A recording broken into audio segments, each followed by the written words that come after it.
నమస్తే. ప్రస్తుతం మనం పరిగి నియోజకవర్గం స్థానికంగా రాంపూర్ గ్రామ పంచాయతీ పరిధిలో అయితే ఉన్నాం. ఏదైతే ఈరోజు సాయంత్రం 5 గంటలకి ప్రచారం అయితే ముగిపోతా ఉంది. దానికి సంబంధించి సంపూర్ణంగా బీఆర్ఎస్ పార్టీ బలపరిచిన కడంపల్లి రఘు గారు అయితే మనతో ఉన్నారు. వారి మాటల్లోనే గత 10 ఏళ్ళు బీఆర్ఎస్ పార్టీ అధికారంలో ఉన్నప్పుడు గ్రామంలో ఏ అభివృద్ధి కార్యక్రమాలు చేశారు, రేపు గెలిచిన తర్వాత గ్రామానికి ఏమేమి చేద్దాం అనుకుంటున్నారు. ఆల్మోస్ట్ ప్రచారం కూడా పూర్తిగా వస్తూ ఉంది కాబట్టి వారి ఇంటింటి ప్రచారం కావచ్చు, ప్రతి వార్డుకి వెళ్ళినప్పుడు స్థానికంగా ఎటువంటి సమస్యలు గమనించే ప్రయత్నం చేశారు, ప్రజల నుంచి ఎటువంటి స్పందన వస్తూ ఉంది, ఇలా పలు అంశాలపై వారితో మనం మాట్లాడే ప్రయత్నం అయితే చేద్దాం. నమస్తే అన్న. నమస్తే. ఇట్లా ఇంత పెద్ద బిజీ టైంలో కూడా టైం ఇచ్చినందుకు థ్యాంక్ యూ. మీకు నమస్కారం, గ్రామ ప్రజలందరికీ నమస్కారం. గతంలో మేము సర్పంచ్గా కూడా చేసినాము. 5 సంవత్సరాలు మా అమ్మ సర్పంచ్గా ఇనామస్ సర్పంచ్గా చేసి చాలా అభివృద్ధి కార్యక్రమాలు చేసిన ఊళ్ళో ఏ వసతులు లేకుండే. గతంలో పూర్వ నేను రాజకీయ జీవితంలో కూడా చాలా పనులు చేసిన. రాంపూర్ గ్రామంలో రుసవరం గ్రామ పంచాయతీ కింద ఒక తాండాలాగా మా ఊరు ఉండేది. అటువంటి మా ఊళ్ళో స్కూల్ లేదు, ఏం లేదు. 89లో రామరెడ్డి సాబు గెలిచినప్పుడు ఆయన దగ్గర పోయి స్కూల్ శాంక్షన్ చేయించుకొచ్చి 90లో స్కూల్ చేసినాం. 93లో స్కూల్ బిల్డింగు, 93లో గ్రామ పంచాయతీ ఏర్పడటం జరిగింది. ఆ నుంచి 2-3 సర్పంచ్లు అయినాక మనం చేసినాం. సర్పంచ్ అయినప్పుడు ఊళ్ళో గ్రామ పంచాయతీ ఆఫీస్ కానీ, అంగన్వాడీ ఈ బిల్డింగు, ఊళ్ళో తాగునీటి సమస్య, 2 హాస్టల్ బిల్డింగు 2 కోట్ల రూపాయలతో వివిధ అభివృద్ధి కార్యక్రమాలు ఊళ్ళో ప్రతి గల్లీ సీసీ రోడ్డు, డ్రైనేజ్ వ్యవస్థ 5 ఇయర్స్లోనే చేశాను. 5 ఇయర్స్లోనే చేసినాం. మొన్న టీఆర్ఎస్ గవర్నమెంట్ తెలంగాణ ఏర్పడక ముందే నేను సర్పంచ్ అయినాకనే తెలంగాణ ఏర్పడ్డది. ఒక 1 మంత్లోనే 13 అయినాం, 14 ఏర్పడ్డది రాష్ట్రం. ఇట్లా మరి ఆ టీఆర్ఎస్ గవర్నమెంట్ గత 9-10 సంవత్సరాలలో చాలా అభివృద్ధి కార్యక్రమాలు చేసినాం. ఊళ్ళో పైకాల రూపులు కూడా ఉండేటివి కావు. గ్రామంలో కానీ, హాస్టల్లో కానీ, స్కూల్లో కానీ, స్వచ్ఛంద సంస్థల ద్వారా ఫిల్టర్ వాటర్ కానీ, స్కూల్లో బాత్రూమ్లు, నీటి వసతి, ఇన్ని కార్యక్రమాలు చేసినాం. మరి మొన్న గతంలో 2 సంవత్సరాల కింద ఇప్పుడున్న అధికార పార్టీ మాయమాటలు చెప్పి ఎన్నో హామీలు కానీ అమలు కానీ హామీలన్నీ ఇచ్చి బోగస్ మాటలు చెప్పి మరి అధికారంలో వచ్చింది. ఇప్పుడు కూడా ఆ నాయకులు అక్కడ వెళ్ళి పోటీ చేసి ఉన్నారు. గతంలో ఇచ్చిన హామీలు నెరవేర్చి ఓటు అడగాలని కోరుతున్నా. మీరు 2,000 నుంచి 4,000 చేస్తామన్నారు, అవకతాత ఇస్తామన్నారు, ఇటు సంవత్సరానికి 2 లక్షల ఉద్యోగాలు ఇస్తామన్నారు, రైతు బంధు రెట్టింపు చేస్తామన్నారు, ఎన్నో నిరుద్యోగులకు వృత్తి కల్పిస్తామన్నారు, స్కూటీలు ఇప్పిస్తామన్నారు. ఎన్ని మాయమాటలు చెప్పి అన్ని ఏవి ఇవ్వకుండా తులం కళ్యాణ లక్ష్మి, తులం బంగారం ఇస్తామన్నారు. ఇవన్నీ నెరవేర్చకుండా ఇప్పుడు మళ్ళీ ముఖం పెట్టుకొని ఏమేమో చేస్తామని మాయా చేసి ఇల్లు ఇస్తాం, 60 కోర ఇల్లు ఇచ్చి అవి ఏ మూల జరుపు ఏమి జరుపు అన్ని. ప్రచారంలో కూడా కాంగ్రెస్ నాయకులు మాట్లాడుతూ మేము గెలిస్తే అవతల బీఆర్ఎస్ పార్టీ వ్యక్తి ఒకవేళ గెలిచినట్లయితే మీకు బిల్స్ ఆగిపోతాయి, ఇండ్లు ఆగుతాయి, ఇప్పటి నుంచి రావు మళ్ళా అనే విధంగా తీసుకెళ్తా ఉన్నారు. మీకు కూడా చెప్పినారు జనాలు అక్కడే ఇక్కడ. అదే దీన్ని ఎట్లా డిఫైన్ చేస్తారు? ఇది గతంలో నేను సర్పంచినప్పుడు ఇదే రామ్మోహన్ రెడ్డి గారే ఎమ్మెల్యేగా ఉన్నారు. ఆయన 1 రూపాయి ఇప్పుడు వాళ్ళ కార్యకర్తలు ఉన్నారు, ఇప్పుడున్నోళ్ళే. అప్పుడు నేను ఇనామా సర్పంచ్ ఉన్న తీర్మానాలు ఈజీగా నేను ఏదిగా రెడీ ఉన్నా, ఏమన్నా పని తీసుకురండి అప్ప అంటే 1 రూపాయి పని తీసుకురాలేదు. 5 ఏళ్ళు ఇదే రామ్మోహన్ రెడ్డి ఎమ్మెల్యే ఉన్నాం. కానీ నేను ఎంత అభివృద్ధి పనులు చేసినో ఊరందరికీ తెలుసు. ఇదే ఎమ్మెల్యే ఉన్నప్పటికీ కూడా తెచ్చేటోడు. నాకు ఇప్పుడు మంచి రాజకీయ అనుభవం ఉంది, మంత్రులతో కూడా సంబంధాలు ఉన్నాయి. ఏం దేవాలో గతంలో నేను జనాభాలో మాట్లాడడానికి కూడా వెళ్ళలేకుండా అమ్మ సర్పంచ్ ఉండే కాబట్టి ఆమె లోపల పంపలే, ఏమన్నా చెప్పి పంపిస్తే కూడా మాట్లాడే వీళ్ళు బయట మేము కూర్చోవాలి. కానీ ఇప్పుడు జర్నల్గా ఈ 3 వీళ్ళలో ఉన్నందుకు నాకు అప్పుడు గతంలో అవకాశం లేదు, నాకు ఎత్తేసింది గవర్నమెంట్ కాబట్టి ఇప్పుడు డైరెక్ట్ కూడా నేను జర్నల్ వాళ్ళ మాట్లాడగలుగుతా, ఎమ్మెల్యేతో మాట్లాడగలుగుతాం. పూరా అన్ని విధాల అనుభవంతో ఈ కార్యక్రమం ఎన్నో ఈ 20 ఇల్లు కాదు 50 ఇల్లు తీసుకొచ్చిస్తాను. ఆ రకంగా కూడా నేను చేయగలుగుతా. ప్రజలకు కూడా నమ్మకం ఉన్నది ఏం చేయాలని. గతంలో ఊరంతా పండుగ వాతావరణం చేసి పండుగలు, బొడ్రాయి పండుగ కానీ, కమాన్ కట్టడం కానీ, ధ్వజస్తంభము, మైసమ్మలు చేసుకోము, ఇట్లా ప్రతి ఒక్క కార్యక్రమం ఊళ్ళో ఏది ఇది మిగిలింది అనకుండా బ్రహ్మాండంగా బతుకమ్మ పండుగలు కానీ ఏం చేసినా బ్రహ్మాండంగా చేస్తుంటుంది. ఇక ముందు కూడా నన్ను గెలిపిస్తే అంతకన్నా అభివృద్ధి కార్యక్రమాలు చేస్తాం. ఎక్కడ ఏ మూలన ఏ సమస్య ఉన్నా నేను తెలుసుకొని మరి ప్రజలు చెప్పకముందే చేసిన. ఇంతకుముందే లక్ష్మమ్మ గడ్డ తాండ అంటా ఉంటుండే, కరెంట్ సప్లై లేదు, ఏం లేకుంటుండే. కరెంట్ సప్లై ఇచ్చుకుంటూ సోలార్ పంపు పెట్టి అక్కడ నీళ్ళు సప్లై చేసిన. అట్లా ఎక్కడెక్కడ ఏమో వాళ్ళు అడగలే, కానీ వాళ్ళ సమస్య నేను తెలుసుకొనే నేను మొదలే అటువంటివి చేసిన. కాబట్టి ఇక ముందు కూడా బ్రహ్మాండంగా చేస్తా. మరి ఇందాక చెప్పినట్టు వాళ్ళకు ఓటు అడిగే హక్కు లేదా మభ్య పెట్టి ఇప్పుడు డబ్బు మందు ఏదేదో ఆశ చూపించి ప్రజల్ని మభ్యపెట్టి అలాని కప్పిపుచ్చే ప్రయత్నం చేస్తున్నారు. కానీ ప్రజలేం నమ్మరు. మళ్ళీ పని చేసేటోడికే ఓటేస్తారని ఆశిస్తున్నాను. సో కాంగ్రెస్ ప్రభుత్వం వచ్చి కూడా 2 నెలలు పూర్తిగా వస్తూ ఉన్నది. సో ఇప్పుడు మేజర్గా ఈ ఊర్లో ఏమేమి సమస్యలు కనిపిస్తూ ఉన్నాయి? మేజర్గా అన్ని సమస్యలే ఉన్నాయి. అన్ని సమస్యలే.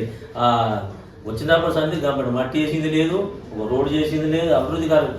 మెయిన్గా ఇప్పటి వరకు కనివేర ఒట్టేము ఉదండాపూర్ ప్రాజెక్టులు 90% ఆల్రెడీ పూర్తి అయిపోయినాయి. అటువంటివి ఇప్పుడు ఏడ పని జరుగుతలేదు, ఏడు ఇప్పటి వరకు. అదే టీఆర్ఎస్ గవర్నమెంట్ నేను అనుకుంటున్నా నీళ్ళు వస్తుంది ఇప్పటి వరకు. నా నమ్మకం కొత్తల కాళేశ్వరం అయిపోయింది, ఇది 90% 80% పూర్తి అయిపోయి వచ్చినాయి. ఇప్పటి వరకు ఆ నీళ్లు కూడా వస్తుంది. అటువంటివి ఏమి లేదు. ఏదో ఆశ 1-2 అమలు చేసి ఆశ చూపుతున్నారు వీళ్ళు, అంతేగాని పెద్ద అభివృద్ధి కార్యక్రమాలు అయిపోయినాయి. రియల్ ఎస్టేట్ పడిపోయింది. ఎక్కడ డబ్బులు లేవంటారు, వేరే కార్యక్రమాలు ఉన్నాయంటారు. మూసినదికి 1000 కోట్లు పెడతామంటారు, ఫీచర్ సిటీకి 1000 కోట్లు పెడతారు. ఇప్పుడు ఈ హామీలు ఇచ్చిన వాటికి ఏమో డబ్బులు లేవంటారు, మిగతా వాళ్ళ కమిషన్లు వచ్చే కార్యక్రమాలకేమో డబ్బులు ఉన్నాయని చెప్పి మనకేం తక్కువ ఉన్నది అంటారు. ఫుట్బాల్ ఆడి మొన్న పెద్ద కదా, ఎంత అవసరమా 100 కోట్లు. ఇటువంటి కార్యక్రమాలు చేస్తున్నది గవర్నమెంట్. మరి ప్రజలందరూ ఇవన్నీ ఆలోచించి మరి ఇవన్నీ అడిగే వ్యక్తికి, తెచ్చే వ్యక్తికి పట్టం కడతానని నేను ఆశిస్తున్నాను. సో ఇంకొక విషయం ఏంటంటే, రాష్ట్రంలో మా పార్టీకి సంబంధించిన వ్యక్తి సీఎం ఉన్నాడు, ఎమ్మెల్యే కూడా మా పార్టీకి సంబంధించిన వ్యక్తి ఉన్నాడు, ఇక సర్పంచ్ కూడా మా పార్టీ వ్యక్తి అయితేనే అభివృద్ధి అవుతుంది అనే విధానాన్ని తీసుకెళ్తా ఉన్నారట. సో దీన్ని మీరు ఏ విధంగా డిఫైన్ చేస్తున్నారు? అవన్నీ ఏమి ఉండవు. గతంలో కూడా టీఆర్ఎస్ గవర్నమెంట్ ఉన్నప్పుడు అభివృద్ధి చేసేటోళ్ళకే ఓటు వేసింది. మా టీఆర్ఎస్ గవర్నమెంట్ కూడా ఇప్పపల్లి, రాపూర్, ముసుకొందరం ఇట్లా 3-4 ఊళ్ళు కాంగ్రెస్ అభ్యర్థులు గెలిచింది. ఇంతలా కరెక్ట్. సెంట్రల్ ఫండ్ కానీ ఏది కానీ రావాల్సింది వస్తూనే ఉంటుందా?